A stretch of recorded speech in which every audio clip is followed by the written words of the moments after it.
नमस्कार दोस्तों, स्वागत करते हैं आपके अपने YouTube चैनल शिक्षा साथी में। तो दोस्त, हम काव्य खंड का लेसन 8 लेकर आ चुके हैं, जिसका नाम है ऊषा और जिसके लेखक हैं शमशेर बहादुर सिंह, और इन्हें कवियों के कवि कहा जाता है।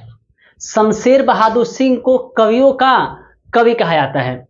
ठीक है, देखिए इनको कवियों का कवि क्यों कहते हैं, आप देखिएगा लेखक परिचय में लिखा है कि ये हिंदी और उर्दू की जो भाषा है, संस्कृतियां है, इन्होंने उसका कोई सीमा नहीं रखा।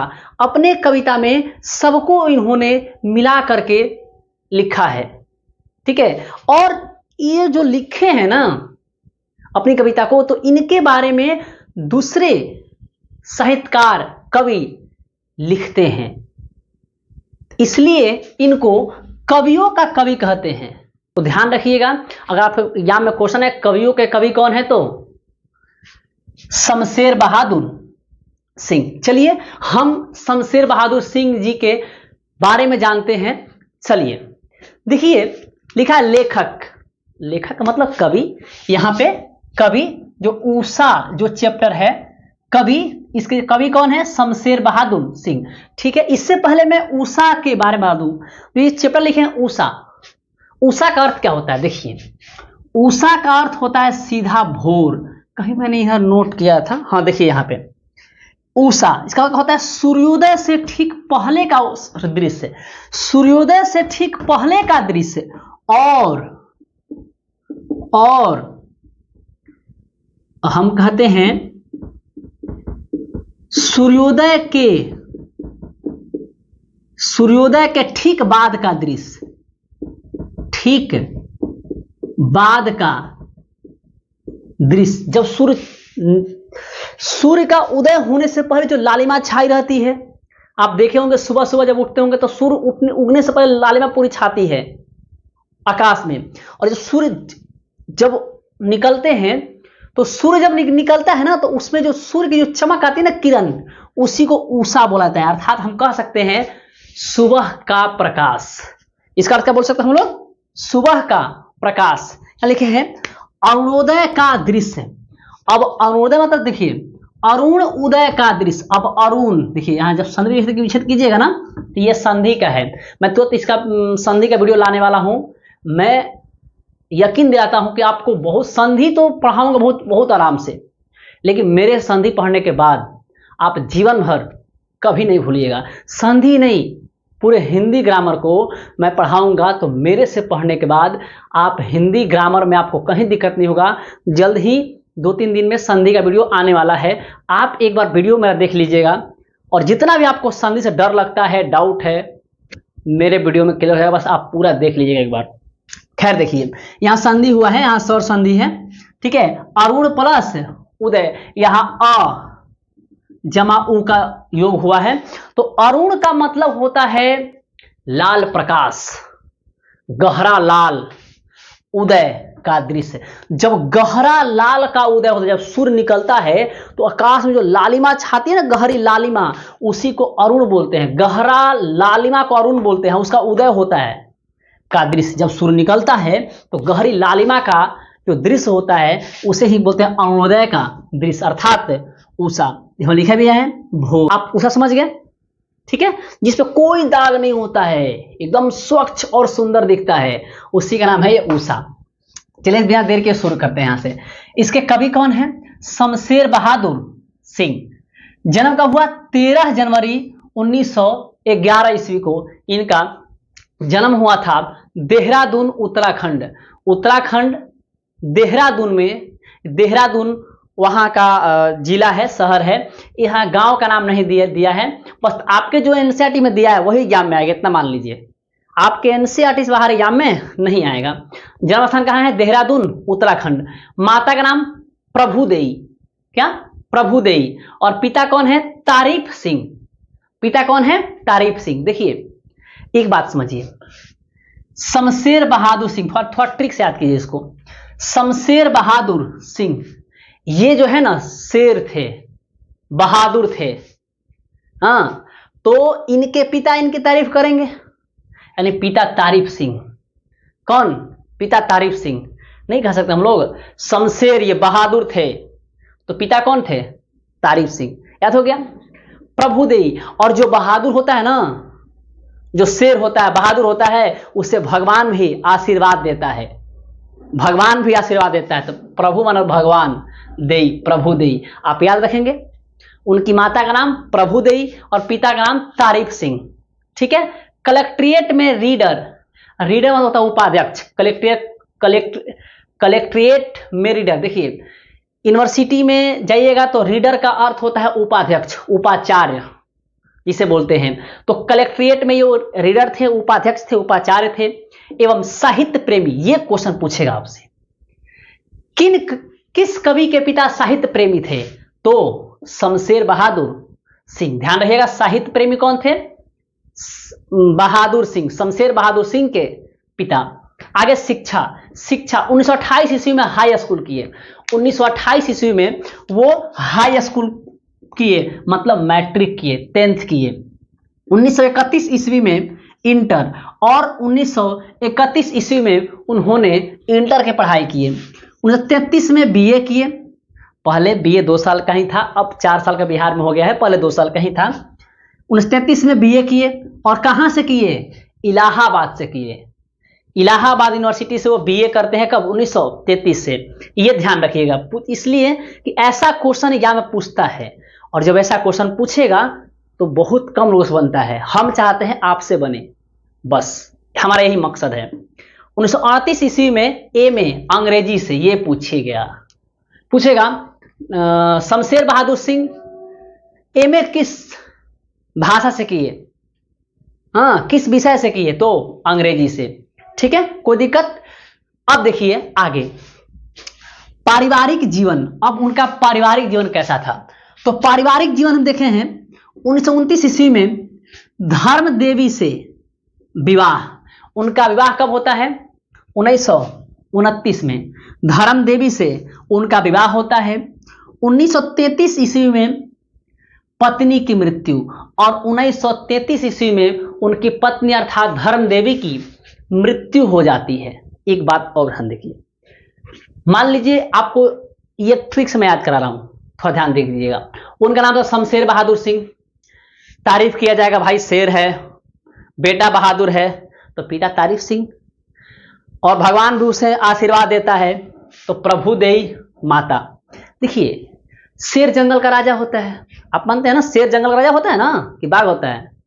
शेर होता है, बहुत लोग कंफ्यूज होता है। तो शेर जंगल का राजा होता है, तो भाई राजा नियम से चलेगा ना? कहो हाँ। तो ये बोले ये राजा थे भाई, शेर थे। मैं ट्रिक बता रहा हूं, ठीक है? ये कोई इनके जीवन से जुड़ा बात नहीं है, मैं ट्रिक बता रहा हूं याद रखने का। तो कहेंगे मैं नियम चलूंगा, मैं 18 साल पे शादी करूंगा। कब करूंगा? 18 साल पे। तो भाई नॉर्मली होता है ना, पहले अब भले 21 साल हो गया, हम पहले 18 साल था लड़कों का एज। बोले कि हम नियम चलेंगे भाई, हाँ हम नियम के पक्के आदमी हैं, हम राजा हैं, और राजा नियम चलेगा तब ना चलेगी प्रजा नियम से। तो बोले कि मैं 18 साल पे ही शादी करूंगा। तो 1911 में ईस्वी में इनका जन्म होता है, और इससे जोड़ लीजिए आप 18 साल, कितना हो गया? 1929। तो 1929 ईस्वी में ये धर्म देवी से विवाह करते हैं। अब विवाह कब करते हैं? कहेंगे देखो हम पढ़ लिख के ब्याह करम, पहले ब्याह है ना करम। मान लो ब्याह हो जाए तो हम पढ़म लिखम कैसे? हाँ, तो बोले कि अब हम ब्याह करम, इनके पापा ब्याह रहन कि ना बबुआ ब्याह कर ले, ना कहता ना हम ब्याह है ना करब। के कहता हम? शमशेर बहादुर सिंह, जब तक हम पढ़म ना तब तक ब्याह करबे ना करम। तो 1928 में कहल मैट्रिक, अब तो ब्याह कर ले, 18 साल को हो गए तो हम अब ब्याह कर ले। तो 1928 में मैट्रिक करने के बाद इनका विवाह 1929 ईस्वी में हो जाता है, 18 साल हो जाते हैं। याद हो गया? जन्म 1911, मैट्रिक 1928, विवाह 1929 नहीं 1929। किससे? धर्म देवी से। विवाह 1929 ईस्वी में होता है, और इनके 4 साल ठीक 4 साल बाद इनकी पत्नी धर्म देवी की मृत्यु होती। ये आते हैं वियोग में। किस में आते हैं? वियोग में। और इनकी पत्नी की मृत्यु इसलिए होती है ना, इनकी जो पत्नी थी बहुत दिन से बीमार थी। हाँ, बहुत दिन से बीमार थी, इनकी पत्नी, इसलिए इनकी पत्नी की मृत्यु हो जाती है। तो ये आते हैं वियोग में। जब उनकी पत्नी बहुत बीमार थी उसी समय ये बहुत कष्ट दुख में थे। आज जब भैया हमको बताइए कि जब कोई कष्ट और दुख में होता है तो अकेलापन में होता है, और जब अकेलापन में होता है तो क्या करेगा? नहीं, ठुकरा के मेरा प्यार इंतकाम देखेगी, मतलब वो जो है अलग दुनिया में चला जाता है और वहीं से वो लेखन शुरू करते हैं।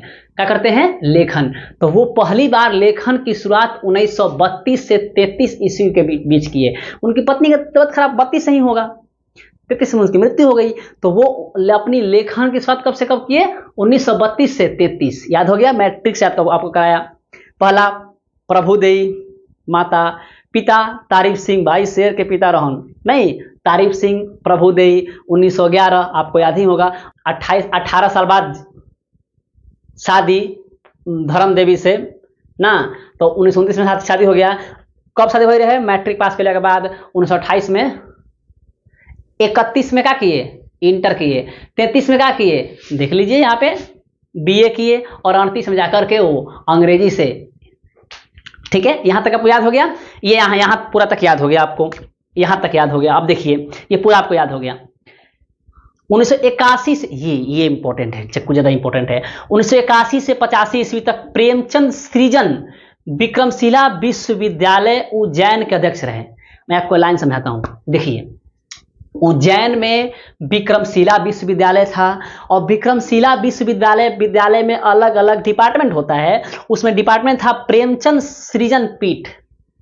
प्रेमचंद सृजन पीठ जो विक्रमशिला विश्वविद्यालय का डिपार्टमेंट था, जो उज्जैन में था विक्रमशिला विश्वविद्यालय। और विक्रमशिला विश्वविद्यालय में प्रेमचंद सृजन पीठ था, उसके ये अध्यक्ष थे। कब से कब? 4 साल तक।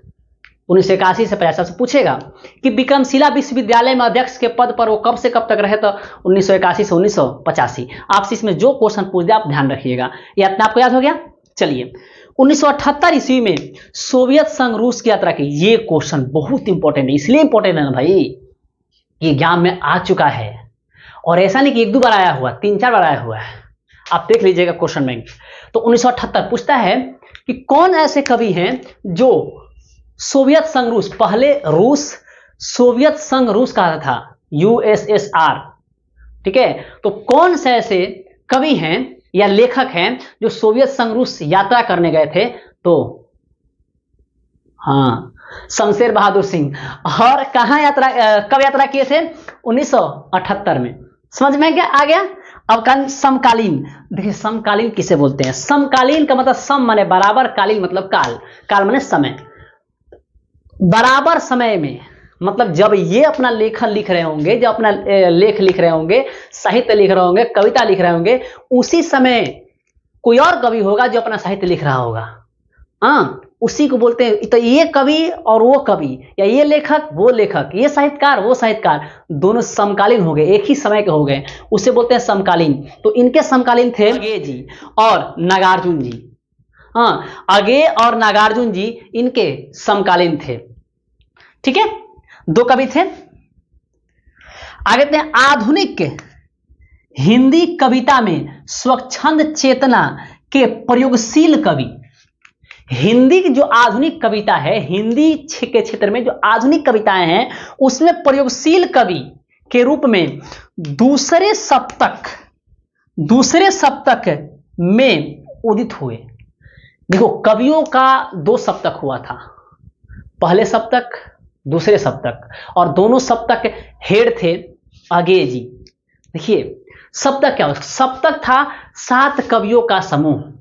तो पहले सप्तक और दूसरे सप्तक दोनों के हेड थे, मेन थे अगे जी। ये दूसरे सप्तक में इनको शामिल किया गया था। तो आधुनिक हिंदी कविता में स्वच्छंद चेतना, इनका चेतना का पूरा साफ था। स्वच्छंद चेतना में प्रयोगशील वादी कवि माने प्रयोग, किसी ये प्रैक्टिकल भरोसा रखते थे। ये प्रयोगशील मतलब किसी चीज को, ये जो इनको जब तक उस पर प्रैक्टिकल नहीं करते थे तब तक ये उस चीज को नहीं मानते। तो प्रयोगशीलवादी कवि थे ये।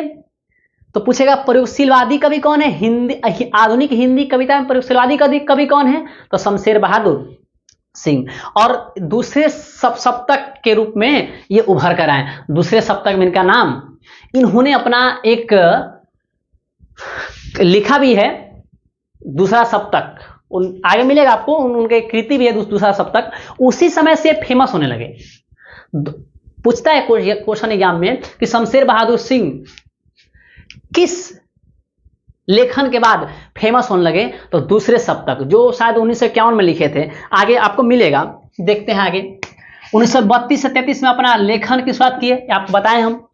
पूछा किस दशक में, तो 30 के दशक में। देखिए 1930 से 40 को बोलेंगे 30 का दशक। 30 का दशक मतलब 1930, 38-39 नहीं आना, 30 का दशक का मतलब 1930। 40 का दशक मतलब 1940 से आगे, 50 दशक 1950 से आगे, 70 दशक 1970 से आगे। तो ये कब लिखे? 1932 से 33 के, इसका मतलब 30 के दशक में। तो पूछेगा कि कब इन्होंने अपना लेखन शुरू किया? 30 के दशक में। प्रमुख कृतियां यहां देखते हैं, हाँ देखिए यहां पे है दूसरा सप्तक। इन्होंने दूसरा सप्तक नामक प्रमुख कृतियां की रचना कब की? 1951। उसी समय से ज्यादा फेमस होने लगे। अगला है चुका भी नहीं हूं मैं आपको ट्रिक से याद कराऊंगा, देखिएगा। चुका भी नहीं हूं मैं कब लिखे? 1975। इतने पास अपने 1980। उदिता 1980, ध्यान रखिएगा ये उदिता 1980। बात बोलेगी ये कब लिखे? 1981। काल तुझसे होड़ है मेरी, काल मतलब समय, जो इनके समय था, बोले काल तुझसे होड़ है मेरी, टूटी हुई बिखरी हुई, कहीं बहुत दूर से सुन रहा हूं, सुकून की तलाश। सुकून की तलाश उनके गजलों का समूह था। पूछेगा कि शमशेर बहादुर सिंह के गजलों का समूह कौन है, तो सुकून की तलाश ये उनकी गजल था, गजलों का समूह था। और गजल का तो आप लोगों को मालूम ही है। अब देखिए मैं आपके टिक साथ कराता हूं। वो शेर थे, तो हाँ शेर थे ना, शेर थे। तो कहते हैं, ये तो आपको याद है, सब तक याद रखना है, बहुत भी है। चुका भी नहीं हूं मैं शिकार कर रहा हूं, मैं बूढ़ा हो गया हूं, मैं चुका नहीं हूं, मैं उसे मारूंगा, शिकार करूंगा। याद हो गया? शेर चुकता नहीं कभी, चुका नहीं हूं मैं, कह के याद हो गया। शेर कभी चुकता नहीं है, चुका नहीं हूं मैं। चलिए इतने पास अपने, और मेरे इतने पास है, अभी मैं चुका नहीं हूं, भले भाग रहा है, मैं पीछे भाग रहा हूं, लेकिन अभी चुका नहीं हूं मैं। इतने पास अपने। बात बोलेगी, ढेर बोलेगी तू, बस चुके नहीं है, बस तुम्हारे पास आ ही रहे, भाग रही तू नहीं। बात बोलेगी, कहां गया? बात बोलेगी। उदिता आप याद कीजिएगा, ये भी आई है उदिता, कब? 1980 में। बात बोलेगी, तो पहले चुका नहीं हूं मैं, इतने पास अपने, बात बोलेगी, ठीक है, याद हो गया। काल तुझसे होड़ है मेरी, और काल तुझसे होड़ है मेरी, मैं शेर हूं, कभी हारता नहीं हूं, काल तुझसे होड़ है मेरी, ठीक है। टूटी हुई बिखरी, भाई इन्होंने कविता को लिखना कब शुरू किया था? इनकी पत्नी मर गई थी तब, बहुत दुख में थे, ये टूट चुके थे। टूटी हुई बिखरी हुई, इनकी जिंदगी टूटी बिखरी थी, ठीक है। कहीं बहुत दूर से सुन रहा हूं, कहीं बहुत दूर से सुन रहा हूं, सुकून की तलाश, ये भी आई है, सुकून की तलाश, ध्यान रखिएगा। उदिता भी आई है, ध्यान रखिएगा। और दूसरा सप्तक भी आई है, ध्यान रखिएगा।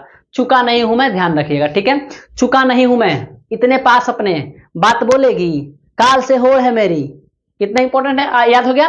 टूटी बिखरी, कहीं दूर से सुन रहा हूं, और सुकून की तलाश तो इंपॉर्टेंट ही है, गजलें हैं इनका, ठीक है। आगे, ये कवि एवं शायर एक साथ थे।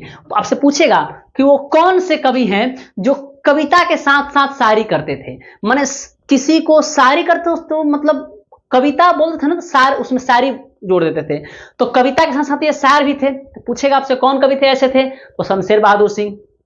आगे, प्रस्तुत पाठ में, कौन पाठ में भाई मेरे, सॉरी उषा में, प्रस्तुत पाठ में शमशेर बहादुर सिंह उषा का चित्रण गतिशील बिंबों द्वारा प्रस्तुत किया। आपसे पूछेगा कि उषा, प्रस्तुत पाठ उषा में शमशेर बहादुर सिंह उषा का चित्रण किस रूप में किया है? तो गतिशील वस्तु के रूप में, गतिशील प्रतिबिंब के रूप में। जब हम लोग कविता पढ़ेंगे तो ऐसा लगेगा ना कि जैसे मेरे सामने वो दिख रहा है। अगर आप कोई कविता पढ़ रहे हैं और कविता पढ़ने से आपको ऐसा लग रहा है कविता सामने उसका दृश्य दिखाई दे रहा है, उसे कहा जाता है गतिशील बिंबों का निरूपण। जिस कविता को पढ़ने में उसका बिंब, उसकी जो उस कविता में उपस्थित जो वस्तुएं हैं वो सामने दिखने लगे, उसे कहते हैं गतिशील बिंबों का चित्रण करना। तो प्रस्तुत पाठ में शमशेर बहादुर सिंह उषा का चित्रण गतिशील बिंबों के द्वारा प्रस्तुत किए हैं। आगे अब देखते हैं शमशेर ऐसे कवि हैं, मतलब शमशेर बहादुर सिंह ऐसे कवि हैं जो अपना असर धीरे धीरे डालते हैं। देखिए ये जो स्टेटमेंट है, दो स्टेटमेंट मैं नीचे लिखा हूं, ये बोले हैं अरुण कमल। अरुण कमल इनकी तारीफ करते हुए, अरुण कमल जो साहित्यकार थे, इनकी तारीफ करते हुए कहते हैं कि शमशेर बहादुर सिंह ऐसे कवि हैं जो अपना प्रभाव धीरे धीरे डालते हैं। अब क्वेश्चन पूछेगा कि शमशेर बहादुर सिंह ऐसे कवि हैं जो अपना प्रभाव धीरे धीरे डालते हैं, ये किनका कथन है? तो अरुण कमल। या फिर ऐसा कौन कवि है जो अपना असर धीरे धीरे डालता है? तो नहीं। आगे शमशेर जैसे, मतलब शमशेर बहादुर सिंह जैसे कवियों का कोई स्कूल नहीं बनता, उनकी कोई पंथ प्रतिमा नहीं बनती। वे उन नदियों की तरह होते हैं जो चुपचाप पूरी घाटी जरखेज करती चलती है, जिन पर कभी कोई पुल नहीं बनता। मैं आपको समझा रहा हूं, यह भी बात अरुण कमल जी बोले हैं। वो कहते हैं कि शमशेर जैसे कवियों का कोई स्कूल नहीं बना। अरे उनके लिए कोई युग मान्य रखता, कोई छायावादी युग है। अब छायावादी युग में ही देखिए ना, ये जो है, ये जैसे मान लें छायावादी युग में 5 कवि थे ना, सूर्यकांत त्रिपाठी निराला, सुमित्रा नंदन पंत, महादेवी वर्मा, माखनलाल चतुर्वेदी, और एक और कौन थे आपको बताए थे हम? सूर्यकांत त्रिपाठी निराला, माखनलाल चतुर्वेदी, सुमित्रा नंदन पंत, महादेवी वर्मा, और एक कौन थे यार? जयशंकर प्रसाद। तो 5 कवि थे ना, तो पांचों छायावादी युग के कवि थे। तो छायावादी युग देखिए, पहले छायावादी युग होता क्या है? छायावादी युग का मतलब होता है कि जो कवि छायावादी युग में रहेगा वो अपनी जो कविता लिखेगा ना, वो अपनी कविता लिखेगा तो वो जो शब्द लिखेगा कुछ और, उसका अर्थ निकलेगा कुछ और। शब्द बोलेगा कुछ और, अर्थ निकलेगा कुछ और। ठीक है, जैसे मैं आपको बताता हूं, सुमित्रा नंदन पंत को ही ले लीजिए। वो कहते हैं मिट्टी, मिट्टी मतलब भारत माता। नदिया, नदिया का मतलब आंखों से बहने वाला आंसू। ठीक है, तो बोलते कुछ और है, उसके बाद कुछ अलग होता है। हाँ, तो उसे बोलते हैं छायावादी युग के कवि। जो छायावादी युग में कवि हैं, जो अपना कविता लिखते हैं ना, तो ऐसे शब्दों का संयोजन करते हैं जो लिखते हैं कुछ और उनके शब्दों का जो मतलब निकलता है वो बहुत गहरा मतलब निकलता है और अलग मतलब निकलता है। ठीक है, तो इन्होंने क्या किया कि छायावादी युग हो चाहे कोई युग हो, सबको मिलाकर लिख दिया। ठीक है, इनके लिए कोई पार्टिकुलर किसी सब्जेक्ट का, किसी क्षेत्र का, किसी संस्कृति का, किसी भाषा का स्कूल नहीं बनता। उनकी कोई पंथ प्रतिमा नहीं बनती। वे उन नदियों की तरह होते हैं जो चुपचाप पूरी घाटी जरखेज करती चलती है। जरखेज का मतलब उपजाऊ। मान नदी बह रही है, तो ये जहां से बहते हैं, जहां से गुजरते हैं, जो भी लिखते हैं, जैसे मान लो कोई नदी जाती है, तो ये नदी ऐसे जाती है, तो ये नदी जाती है, एक ऐसी नदी है जो जा रही है, तो अपने अगल बगल, घाटी बोलते हैं किनारों को, अगल बगल के सारे जमीन को उपजाऊ बनाते जा रही है। वैसी जो अपने कविता लिखते हैं ना, इनकी कविता जो पढ़ता है ना, वो मगन हो जाता है। तो उन्हीं के बारे में तारीफ करते रहते कि शमशेर बहादुर सिंह जो थे ऐसे कवि हैं एक ऐसे नदी की तरह हैं, जैसे कोई नदी चलती है ना तो अपने अगल बगल घाटियों को जरखेज करती चलती है, मतलब उपजाऊ करती चलती है, और उन पे कोई पुल नहीं बनता, उन पे कोई पुल नहीं बनता। वैसे ही ये शमशेर बहादुर सिंह हैं, जो इनकी कविताओं को पढ़ता है वो मन में उमंग भर जाता है उसके मन में। चलिए ठीक है, आपको मैंने उषा के बारे में समझा दिया कि सूर्योदय से ठीक पहले और सूर्योदय के ठीक बाद का जो सूर्य की चमक होती है उसी को क्या बोलते हैं, उषा। आई होप आपको समझ में आ चुका होगा। एक बार देख लीजिए, 1911 में जन्म हुआ था, 18 साल बाद सदिया भई रहे, 1929 में, एक साल पहले मैट्रिक पास करके शादी किए थे, 1928 में मैट्रिक पास कर लिए थे, 1931 में इंटर किए, 33 में बीए किए, बीए कहाँ से किए, इलाहाबाद से, 1938 में एमए किए अंग्रेजी से, 1932-33 में लिखना शुरू किए, ठीक है। और आगे 1978 में सोवियत संघ रूस गए, और हम देखते हैं उनकी प्रमुख कृतियां, चुका नहीं हूं मैं इतने पास अपने, नहीं चुका नहीं हूं मैं इतने पास अपने, दूसरा सब तक आपको याद ही है, बात बोलेगी, काल काल तुझसे होड़ है मेरी, टूटी बिखरी हुई, कहीं बहुत दूर से सुन रहा हूं, सुकून की तलाश, गजल है उनका। नहीं तो आपको ये सब याद हो चुका होगा, वो कवि के साथ साथ शायर भी हैं। आई होप आपको मेरा वीडियो अच्छा लग रहा होगा। अगर वीडियो अच्छा लग रहा है तो लाइक शेयर एंड सब्सक्राइब करें, और अपने दोस्तों को इसके बारे में बताइए। भले मैं आपको कुछ समय लगेगा मेरे को पढ़ाने में हिंदी, अब तो हालांकि अब डेली वीडियो आएगा, लेकिन यकीन मानिए आपको जो पढ़ाऊंगा वो सबसे बेस्ट होगा।